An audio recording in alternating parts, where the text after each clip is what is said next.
अगर हम मार्केट में इससे पहले देखें, जब भी मार्केट में बड़ा क्रैश आया है, जब भी मार्केट में बड़ा करेक्शन आया है, उसके बाद इमीडिएटली जो गवर्नमेंट्स का या रिजर्व बैंक्स का जो पॉलिसी होती है वो होती है कि मार्केट के अंदर पैसा पंप करो, पैसा प्रिंट करके डालना स्टार्ट करो। और फिर उसके बाद क्या होता है, जब मार्केट में आप पैसा पंप करना स्टार्ट करते हो तो स्टॉक मार्केट में पैसा आना स्टार्ट होता है, फंड्स आपके स्टॉक्स ऊपर जाना स्टार्ट करते हैं, आपका मार्केट स्टेबल हो जाता है।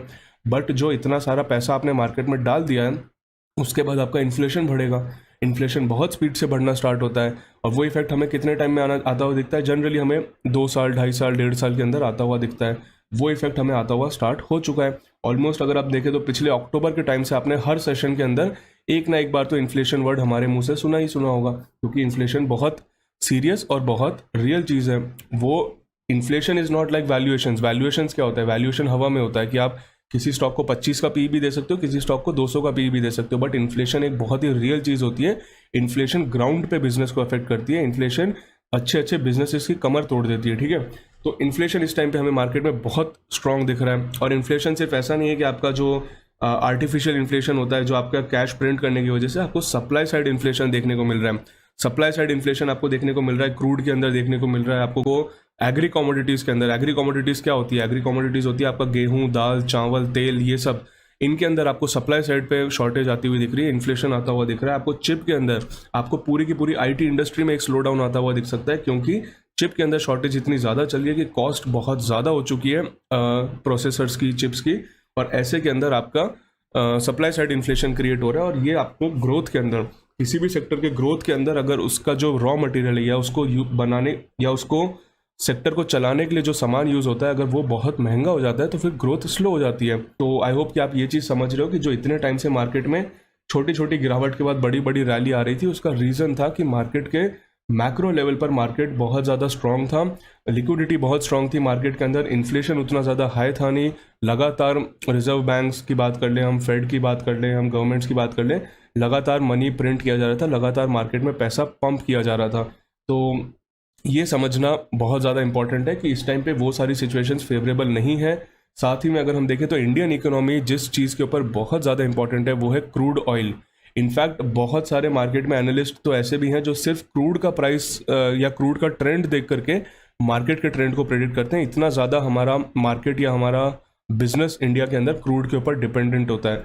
तो क्रूड को आपको समझना पड़ेगा कि क्रूड बहुत हायर लेवल्स पे जा चुका है। इनफैक्ट अगर हम क्रूड का चार्ट यहाँ पे स्टडी करते हैं, क्रूड का अगर हम लोग चार्ट स्टडी करते हैं तो आप यूएस ऑयल भी देख सकते हो, यूके ऑयल भी देख सकते हो। बहुत ज़्यादा मतलब प्राइसेस में $4-5 ऊपर नीचे होता है, बट वो ट्रेंड में बहुत ज़्यादा डिफरेंस नहीं होता। तो ट्रेंड को हम लोग फॉलो करेंगे। तो अगर आप इस टाइम पे प्राइस देखोगे तो 2018 में हाईएस्ट प्राइस जो क्रूड का गया था वो 77 के आसपास गया था। उससे पहले अगर हम जा करके देखें तो 2013-14 के टाइम पे क्रूड ने टच किया था, $100 को क्रॉस किया था। और अब ऑलमोस्ट क्रूड वापस से $100 को टच शायद कर भी चुका है। ओके, इसने टच नहीं किया है, हाँ टच कर दिया, यूएस ऑयल ने भी टच कर दिया है, और ब्रेंट तो शायद उसके ऊपर ही चल रहा है जो कि यूके ऑयल होता है। तो आप क्लियरली देख सकते हो कि कितना ज़्यादा स्ट्रॉन्ग ट्रेंड हमें क्रूड के अंदर आता हुआ दिख रहा है। एंड अगर आप इसका टाइमिंग भी बैठा करके देखो ना, तो ऑलमोस्ट आपको इसका टाइमिंग मार्केट के डाउन ट्रेंड्स के साथ भी मैच होता हुआ दिखेगा, जहाँ पे मार्केट के अंदर हमें फॉल आते हुए दिखे हैं। तो क्रूड का अगर प्राइस आप देखो कि इतनी स्पीड से ऊपर जा रहा है क्रूड, और आप कोविड के टाइम पे देखो, कोविड के टाइम पे क्रूड अगर आप लोगों को याद हो तो नेगेटिव प्राइसिंग के अंदर भी गया था, बट नेगेटिव वाले को हम इग्नोर कर देते हैं, वो एक एक्सेप्शन की तरह हम देख सकते हैं। बट अगर आप बीच में भी देखो तो क्रूड ऑलमोस्ट $10, $15, $20 पर बैरल पे आ गया था, और उसके बाद स्टेबल होने के बाद भी अगर आप देखो तो $35-40 के लेवल पे स्टेबल था।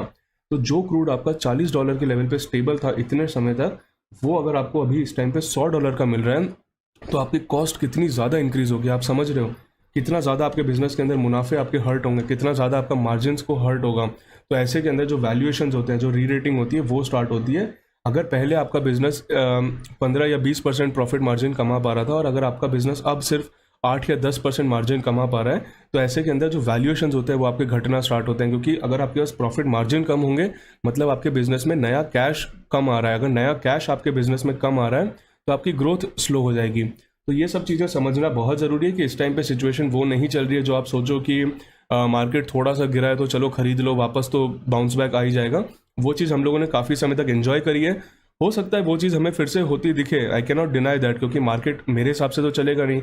मैंने कुछ बोल दिया तो उसको मार्केट को कोई फ़र्क नहीं पड़ता मैंने क्या बोल दिया उससे।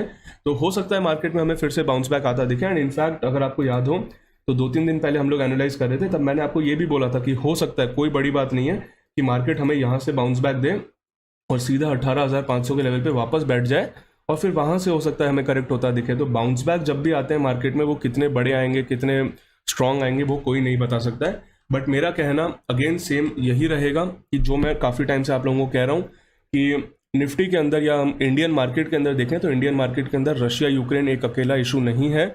इंडियन मार्केट्स के ऊपर बहुत सारे इशू मंडरा रहे हैं, बहुत सारे इशू हमारे सर पे खड़े हैं। जैसा कि क्रूड का प्राइस अगर आप देखो, इन्फ्लेशन को अगर आप देखो, FIIs के फंड जो बाहर जा रहे हैं उसका रीज़न है कि लिक्विडिटी मार्केट से जा रही है, वो काफ़ी बड़ा उसका एक रीज़न है। गोल्ड के प्राइसेस इंक्रीज़ हो रहे हैं, वो एक रीज़न है। और जो सबसे बड़ा रीज़न मैं कहूँगा, जो पर्सनली मैं सबसे ज़्यादा जिस चीज़ के लिए वेट कर रहा हूँ और उससे पहले मैं कोई बड़े इन्वेस्टमेंट करना बिल्कुल भी पसंद नहीं करूँगा, LIC का IPO।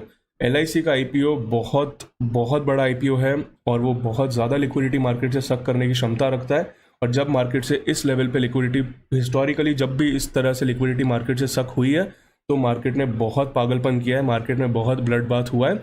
अगेन इसका मतलब ये नहीं है कि आप सोचो कि कोविड जैसा फॉल हो जाएगा, वो पॉसिबल नहीं है। वो 6 साल 7 साल 8 साल में एक बार होता है और वो आपको उम्मीद नहीं करनी है कि वो चीज़ होगी। तो वो 6 7 8 साल में एक बार होती है, चाहे बीच में कितने भी बड़े बड़े रीज़न आ जाएं, वो होगी, वो 6 7 8 साल में एक बार ही होगी। तो हम लोग मैं जो पर्सनली लेवल देख रहा हूँ, जो मैंने ऑलरेडी शेयर भी कर रखे हैं, 15,500 से 16,000 का जोन रहेगा, जो एक इंपॉर्टेंट लेवल आपके लिए हो सकता है। और उसके बाद 14,000 के अराउंड, 14,000 से 14,500 का जो लेवल है वो इंपॉर्टेंट लेवल हो सकता है। पर्सनली मैं कितनी गिरावट देख रहा हूँ, पर्सनली मुझे लगता नहीं कि 14,000 से ज़्यादा गिरना प्रैक्टिकल है, या हिस्टोरिकली ऐसा देखा गया है कि एक अच्छे खासे क्रैश के बाद जब लिक्विडिटी सक होती है तो इतना बड़ा करेक्शन है। अगर हम टॉप से बैठा करके भी देख लेते हैं तो 14,000 पे हमें अराउंड 25% की गिरावट देखने को मिल रही है। उससे ज़्यादा गिरावट इंडेक्स लेवल पे आना मुश्किल है। इंडिविजुअल स्टॉक्स तो कितना भी करेक्ट हो सकते हैं, काफ़ी सारे इंडिविजुअल स्टॉक्स तो ऑलरेडी 50 60 70 80% भी करेक्ट हो चुके हैं।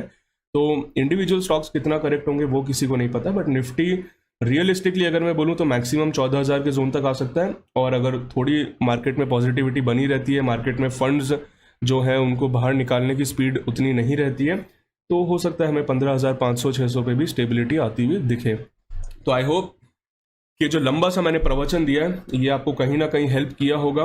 और मुझे लगा नहीं था कि इसकी वापस से ज़रूरत थी, क्योंकि ऑलरेडी ये सेम चीज़ें हम काफ़ी बार डिस्कस कर चुके हैं। बट आज काफ़ी सारे लोगों का मुझे सवाल आया कि मार्केट में बाइंग स्टार्ट कर दें क्या, या फिर जल्दी बताओ क्या बाय कर लें, कहीं हमारे हाथ से निकल ना जाए कुछ, या फिर देखो मार्केट ने कितना जल्दी बाउंस बैक दिया है। तो उन सब चीज़ों को मुझे लगा कि शायद जो मैं समझाना चाह रहा था वो लोगों तक पहुंच नहीं पा रहा है, तो उस वजह से मैंने थोड़ा ज़्यादा इम्पोर्टेंस दी इस बात को, थोड़ा ज़्यादा अच्छे से मैंने सोचा कि थोड़ा डिटेल में एक्सप्लेन करते हैं और एक प्रॉपर सेटअप, एक प्रॉपर आपको एक्सप्लेनेशन दिया जाए, ठीक है। तो आई होप आपको समझ आया होगा। अगर समझ आया और आपको लगा कि जो एनालिसिस मैंने आपके साथ शेयर किया है बढ़िया है, तो जल्दी से चैट के अंदर लिखो समझ आया, या फिर कैपिटल लेटर्स में सिंपली येस भी लिख सकते हो। तो जल्दी से चैट के अंदर येस या फिर समझ आया लिखो, ताकि मुझे दिखेगा कि यार जो मैं आपको स्टोरी समझाना चाह रहा हूँ, जो मैं आपको अभी थीम या फिर मेरी जो माइंडसेट है इस टाइम पे, जो मेरा एनालिसिस है, जो मेरा हाइपोथेसिस है, जो मेरा थीसिस है सिंपली अगर बोले तो, वो आपको समझ आ रहा है या नहीं आ रहा है। ऑब्वियसली मैं गलत हो सकता हूँ, मैं रेडी हूँ गलत होने के लिए। मार्केट में अगर आप गलत नहीं होगे तो कहाँ गलत होगे। तो मार्केट में गलत होने के लिए आपको हमेशा रेडी रहना पड़ता है। बट इसका मतलब ये नहीं होता कि आप दोनों साइड का व्यू बना करके कंफ्यूज रहो। अगर आप दोनों साइड का व्यू बना करके कंफ्यूज रहोगे तो डेफिनेटली आप मार्केट में फेल होगे ही होगे। अगर आप मार्केट में एवर बुलिश रहना चाहते हो, अगर आप मार्केट में एक एवर ग्रीन बुल बनना चाहते हो, तो उसमें भी कोई गलत बात नहीं है। उस तरह की अगर आपकी साइकोलॉजी है या उस तरह का आपका माइंडसेट है, तो आपको स्टॉक्स को कभी भी नहीं बेचना चाहिए। इनफैक्ट आपको लॉन्ग टर्म स्टॉक्स खरीदते वक्त थोड़ा ध्यान देना चाहिए। खरीदते वक्त हायर लेवल पे नहीं खरीदना चाहिए, अच्छे वैल्यूएशंस पे खरीदना चाहिए और उनको हमेशा होल्ड करना चाहिए, और गिरावट में सिर्फ बाय करना चाहिए अगर आप एक एवर बुल हो। पर्सनली मैं एवरग्रीन बुल नहीं हूँ, मैं एवरग्रीन बुल हूँ कुछ लिमिटेड स्टॉक्स के अंदर। हर स्टॉक के अंदर मैं एवरग्रीन बुल नहीं रहता हूँ। कुछ स्टॉक्स जो मुझे लगता है हायर वैल्यूएशंस पे हैं या जिनमें वॉलीटिलिटी ज़्यादा होती है, मैं उनमें कभी कभी एग्जिट करना भी प्रेफर करता हूँ जब मुझे मार्केट कंडीशन सही नहीं लगती है। तो मेरे हिसाब से मैं ब्लाइंडली स्टॉक्स को होल्ड करना पसंद नहीं करता हूँ। अगर मुझे लगता है कि बहुत ज़्यादा स्कोप है गिरावट का, या फिर गिरावट बड़ी आ सकती है, तो वैसे में मैं कुछ स्टॉक्स में लिक्विडिटी निकालना पसंद करता हूँ। उसका एक रीज़न ये भी है कि ताकि आपके पास अच्छा खासा कैश जनरेट हो जाए। अब अगर मार्केट यहाँ से नहीं गिरता है, ज़्यादा से ज़्यादा क्या होगा, मैं आपको अपना व्यू बताता हूँ कि मेरा इस टाइम पे व्यू क्या है। मेरा इस टाइम पे 2 व्यू हैं। सबसे पहला व्यू क्या है कि हो सकता है रशिया यूक्रेन की सिचुएशन जल्दी से सॉल्व हो जाए, एज एक्सपेक्टेड बड़ा वॉर ना हो, बहुत ज़्यादा खून ना बहे वहाँ पे, और सॉल्व हो जाए, और जो अच्छी बात है सॉल्व हो जाए तो। बट अगर वो नहीं होता है तो मार्केट हमें ज़्यादा बड़ी गिरावट दे सकता है। LIC का IPO आ रहा है, LIC का IPO भी अगर पोस्टपोन नहीं होता है या फिर वो उसमें कुछ चेंजेस नहीं होते हैं तो वो भी बहुत बड़ी गिरावट का संकेत या बहुत बड़ी गिरावट का ट्रिगर हो सकता है।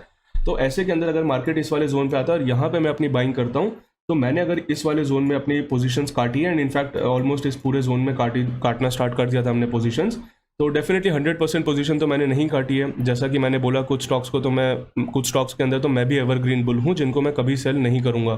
तो उन स्टॉक्स में मैंने एग्जिट नहीं किया। अगर मान लेते हैं फॉर एग्जांपल मैंने 50% कैश भी अगर जनरेट कर लिया है, तो अगर इस वाले लेवल में इतनी बड़ी गिरावट आती है तो यहाँ पे अगर मैं सेल करके यहाँ पे वापस अपना 50% कैश डिप्लॉय करता हूँ तो वो मुझे काफ़ी बड़े रिटर्न्स देने का चांसेस रखता है, क्योंकि ये 50% कैश अगर मैं एग्जिट ही नहीं करूँगा तो वो यहाँ तक गिरते गिरते उसकी वैल्यू ही 30% हो जाएगी। ठीक है, तो ये समझना ज़रूरी है। अब दूसरा केस क्या होता है, जो कि काउंटर थीसिस होता है, कि अगर मेरा थीसिस गलत हो जाता है या फिर सिचुएशन सॉल्व हो जाती है, मान लो सारी सिचुएशन सॉल्व हो जाती है कि इन्फ्लेशन भी खत्म हो जाता है, रशिया के अंदर जो वॉर हो रहा है वो भी खत्म हो जाता है, वो सॉल्व हो जाता है, सब पीस हो जाता है वहाँ पे, और LIC का IPO भी आगे के लिए कभी पोस्टपोन हो जाता है अगले साल के लिए। तो ऐसे के अंदर क्या होगा, ऐसे के अंदर बेसिकली होगा ये कि मार्केट यहाँ से सडनली शूट अप होगा, फिर थोड़ा यहाँ पे कंसोलिडेट करेगा एंड फिर शायद अप ट्रेंड कंटिन्यू करे। तो जो यहाँ पे मैंने 50% कैश जनरेट किया है वो मैं यहाँ पे बाय कर लूँगा। अब हो सकता है कि मैंने यहाँ पे अगर मान लो किसी स्टॉक के अंदर 100 क्वांटिटी सेल करी थी, 100 क्वांटिटी अगर किसी स्टॉक में मैंने सेल करी थी, अब हायर लेवल पे अगर मैं बाय कर रहा हूँ तो मुझे सिर्फ 90 क्वांटिटी वहाँ पे मिल पा रही है, बट कोई दिक्कत नहीं है, मैं वहाँ पे इन्वेस्ट कर लूँगा। तो एट दिस पॉइंट मेरा कहना यह है कि मैं कैश इसलिए जनरेट कर रहा हूँ या फिर मैं कैश पे ज़्यादा फोकस इसलिए कर रहा हूँ because I want to maintain safety. Definitely गलत तो कोई भी हो सकता है।